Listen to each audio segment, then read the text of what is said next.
glad to be here today, Porto. Amazing, this room full of people. So I think it's great, and thank you for IDC for the organization of this event. So far you have been all day here, and you see the booth outside. Many security vendors here.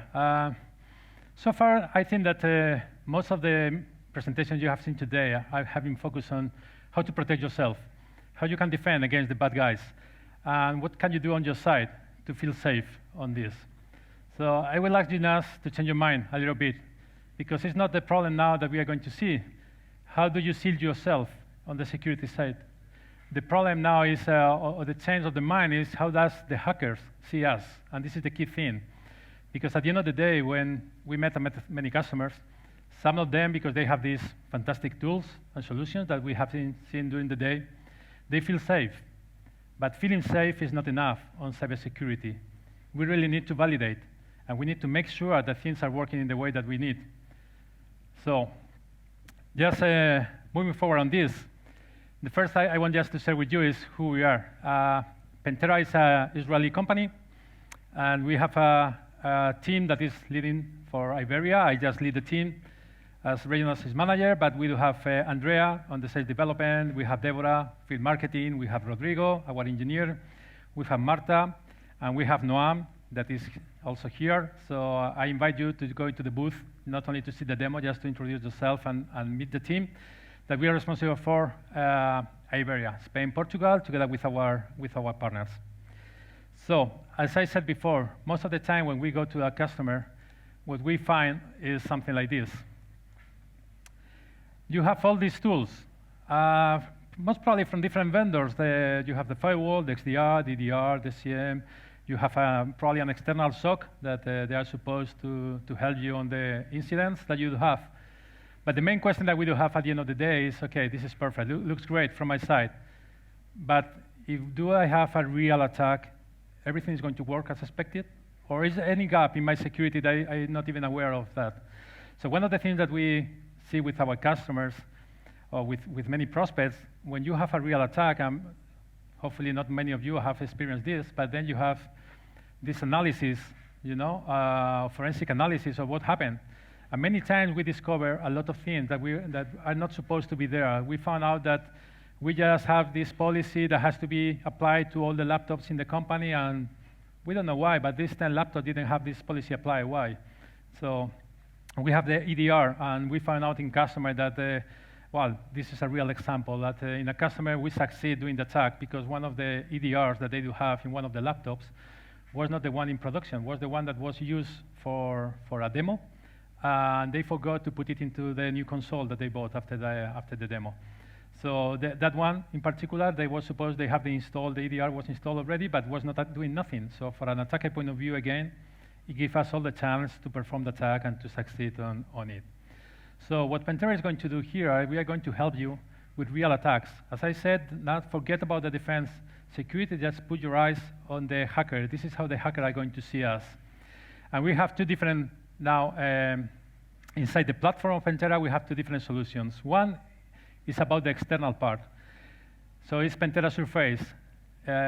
What we do here is just, all of you do have this domain, subdomain, they have everything that is exposed on the internet. And what we are going to ask you as Pentera, as a hacker, we don't need you to provide us all the assets that you do have out there. We don't need them. We just need you, what are your domains? This is the only thing that we need. You see here, so we get the domains, and that's all. From that, Pentera is going to do the job like a hacker. So we are going to analyze, to investigate. We are going to see what are the subdomains, what are the network, the IP addresses, the services, the websites, everything that is related to there. And this is quite fun, because sometimes we discover a lot of things that IT doesn't know, or the CISO doesn't know. Why? Because when in any company, anyone wants to buy a server, or wants to launch a new service, or whatever, is going through IT. But when it's about internet, marketing, sometimes they just bought a domain and they just put some services there, or some other departments. So it looks like sometimes not everything has been going through IT, through the regular process. So we discover a lot of things, and this is amazing when we do this with customers, when they realize that there is a lot of things out there that they were not even aware of. Other thing that we found out in a customer is that we found some subdomains with some stuff out there, and the customer said, you know what? This was supposed to be canceled 6 months ago. I told my ISP provider that it was off. So he was not even knowing that it's still there. So we don't care if you cancel or not. I'm a hacker and I can see it. So I can go there and I can try to hack you there. One thing that is important whenever I say hacking or whatever, from Pentera point of view, everything is safe by design. So the goal here again is to validate your security, not to crash your systems, of course. So one thing that we are going to do is we are going to see the vulnerabilities, and this is something that is going to give you what are the higher risks that you are having right now there. But this is something that also that you can get from many other tools, you know. But the key point here for Pentera is not about the vulnerabilities. It's about if they can be exploitable or not. So again, don't think that having a vulnerability means that it can be exploitable. Maybe you run to fix something because it's a critical thing that we find out from time to time. And then we just spend all the time because we need to fix it. Hey, come on, sometimes it cannot be exploitable. Maybe to exploit that vulnerability, you first need to get some credentials, first you need to get some other stuff before, so it's not something easy. So what we are going to help here also on the external, but also in the internal part, is just to prioritize what are the vulnerabilities that has the most impact on your companies. And sometimes it's a big surprise to many customers that the critical ones are not the ones that you have to fix first, because there is another ones that has more impact in your security of the company. And another thing that is quite nice, and I really like, is the top attractions. So with top attraction, what we mean is that, again, think about that we are seeing this like a hacker. So what we are trying to help any company is that your profile out there is very low. It means you don't have any kind of thing that is of interest for any hacker. So if a hacker wants to go against your company, it's done. You know, they will spend the time that they want with that. But the thing is, there is a lot of people out there that is just searching for things. They are just trying to find out whatever. And if they find something like a FTP port here that we see here, like an example, maybe for you you say, well, it's not a big issue. No, maybe it's not a big issue. But I do know maybe 5, 10 techniques that I can try to exploit this FTP port that is open. So maybe for me as a hacker, I will say, oh, hey, I will stop here a little while. I will try. I will do these exploits. I will do these techniques. Let's see if I succeed or not. So again, the goal here is help our customers to have a low profile, that there is nothing that could be of interest of a hacker that they will stop and spend time trying to go further with you. So this is, of course, this is a SaaS environment because this is the internet out there. So this is something that is running 24/7, just analyzing, detecting new assets, anything that is new on your company, and exploiting the vulnerabilities, trying to understand if something can happen to you. You know, this is something that we always recommend our customers just to test, just to have a view of what we discover out there from them. But this is the external part. And now we go to the internal. So the internal, again, is something quite unique because of two things. First, it's automatic. We don't have to deploy any agent. You know, when you are a hacker, the hacker doesn't, hey, call you, do you mind if we install this agent in all the laptops of the company? So it doesn't work like this. So this is agentless. So we just, I will tell you how we do this proof of concept with customers. We just go there with a laptop. It's a gaming laptop because we need a GPU just for cracking. So the only thing we are going to ask you is that, hey, give us a port where we can just connect. So we are starting from inside, like a pen testing. So give us some range of IP addresses, servers, endpoints, laptops, whatever you have. So the thing that we are going to do, you know, in a proof of concept, we will ask you for 100, 150 endpoints, just for having some taste of your company. In real life, we can do it with thousands of companies. So again, we broke the rules. It's not just like a manual pen testing for some services, some servers, something small. The scope is quite narrow. Here, we can do it for the full company if you want to. So the first thing that we are going to do is we will identify all these assets across the networks. And it's fun because the other day we were in a customer and we found out a server that was not in the inventory at all. So it has an IP address, was not in the domain. The CISO was crazy. What is this machine, you know? So they have to go for the port. We saw them the IP address. They have all Windows installed, full of vulnerabilities. It was like a mess for them. They go to the switch to know whether it was just a plugin. And finally, they discovered it was a computer that was there because they have a project 4 years ago with a company.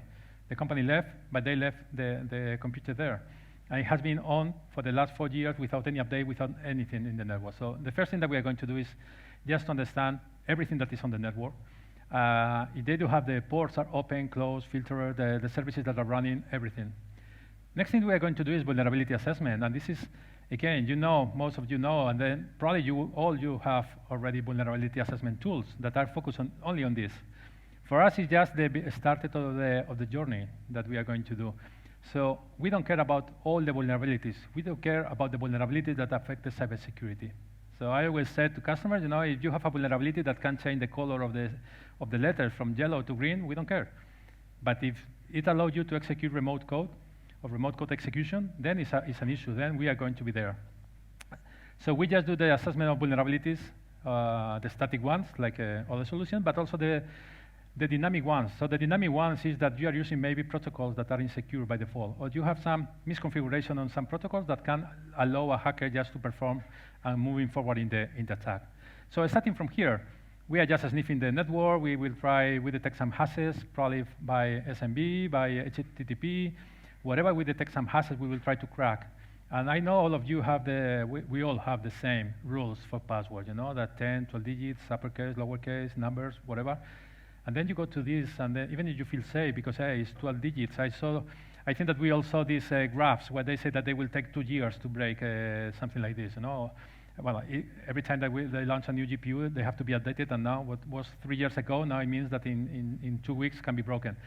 But when we go to customers, they get surprised that sometimes in less than a second it's already broken, and we just get the credentials of this. So it's amazing that I recommend you also to test that having this policy on the password is not enough. We need to test and to validate again if it's safe or not.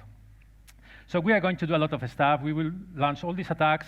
Again, everything is safe. So we are going to install malware. The malware is done and created and saved by design, and it's done by Pentera. So that means, again, the goal is that your system has to detect, stop, block it, but we are not going to perform any bad activity at the end of the day, of course. And again, we have a customer here that we put it was a Mimikat inside a zip file without the password, without anything, just a zip file with a Mimikat inside. The EDR didn't detect it, and we managed to install it and perform and execute the Mimikat and follow the attack on top of this. So the CISO was really upset. They say, hey, I pay a small fortune every year to these guys. It's a well-known brand. And only this is enough to bypass the security? So the answer is yes.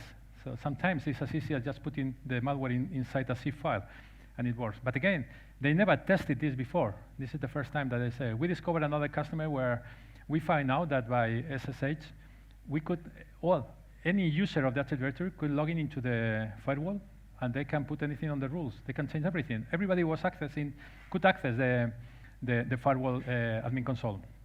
So they said, okay, we never try. We always try with admin password, admin user, but we never thought that we could do this. Again, Pentera is doing all this stuff. Another thing that we did in another customer, just some example, is that while we were performing this is a black box. We know nothing about the network first. And then we got some credentials from an admin of the company. The problem was that the guy was trying to connect to the backup console, and Pentera was in the middle. We detected, we asked them, hey, give us my credentials. And the admin was, with 3 screens doing a lot of things at the same time. So he just put the credentials, so we got them. So that everything changed on that moment, So the goal here is that we are going to launch a lot of things. This is a non-deterministic algorithm. That means that at any point, we can detect some credentials. We can find some nice information that is going to give us more value on this, and then we will perform the attack, and we will decide what is the best next step. This is like real hacker things, and this is what we are doing here exactly. So once everything finishes, the pen test, then we will clean up. So this malware, or if we create a user, whatever is clean, so don't worry, we are not going to to leave any bugs in your environment, and you will have a nice report on this. So this is what we do, like a black box, If we can do a gray box. Then we can go again and say, you know what? We can just put some credentials. What happens if your credentials in particular has been stolen? Let's put in the system. Let's see how it changes everything. I'm moving fast because I'm running out of time. But next thing we can do a ransomware emulation. So we are going to launch a ransomware, a real ransomware, Lockbit, Reveal, Maze, whatever. And we are going to do exactly the same step that the ransomware does. Again, we are not going to encrypt the full disk or whatever, don't worry for that. But the goal, again, is to validate. Are your systems detecting it, stopping it, or we can succeed on that? So this is something that is amazing. Sometimes when we do the POVs or the POCs, we just ask, hey, give us 10. All of them looks to be the same configuration, the same platform, everything. And suddenly, 2 of them, they crash. And the other 8, we didn't succeed. So why is different? What does make it different? Again, we will have the passwords assessment. As I said before, we just connect with the Active Directory and we get all the passwords, and then we are going to try to crack them in an easy way to show you if use policy that you are having is good or not. I just tell you sometime that we have a customer the other day with 1,600 credentials on the Active Directory. We managed to crack more than 800 in 22 minutes. So they have this policy, they feel safe, and now after this they say, wow, phishing is not maybe a big issue, because if they can just crack everything in 20 minutes, they have all the credentials that they wanted. So the goal here is that we can run automatically pen testing by demand. So you can just plan that I have a black box every month. You can have Active Directory assessment every 6 months, ransomware every quarter. I don't know. You decide what is your policy that you want to apply, but stop doing annual pen testing. If you did in January, whatever it was before, it doesn't matter. If you have to wait till January to do another pen testing, you are blind. You don't know if something changed in your network on this. So this is an attack vector, just to know. This is the vulnerabilities, and this is how it progresses. You will see this visibility. You don't have to do the forensics like a real attack and then think about how it happened. You will see here. And this is just something remarkable here, because you see this is an 8.8 vulnerability, but this is 4.7. In this case, 4.7 is more important to fix than the 8.8, because if we fix 4.7, all the vector attack is going to be fixed. So it's not as important. So many companies, they just fix these critical things, but they never have time to fix these things. So I think it's important. Yeah. Second, I'm just leaving this. Just the last thing. Sorry. Let me just get one back. You have all the reports, and then we have Mitre, where all the techniques that we use are mapped on this, and you can have information about which ones are more successful, which ones are not, and where you have to invest more on cybersecurity, because this is the techniques that we succeed going forward on the attacks. Sorry, just out of time. So thanks a lot for your time. We are in the booth. If you want to see this in a real demo, real life, let's go there, and we can take later. Okay, thank you.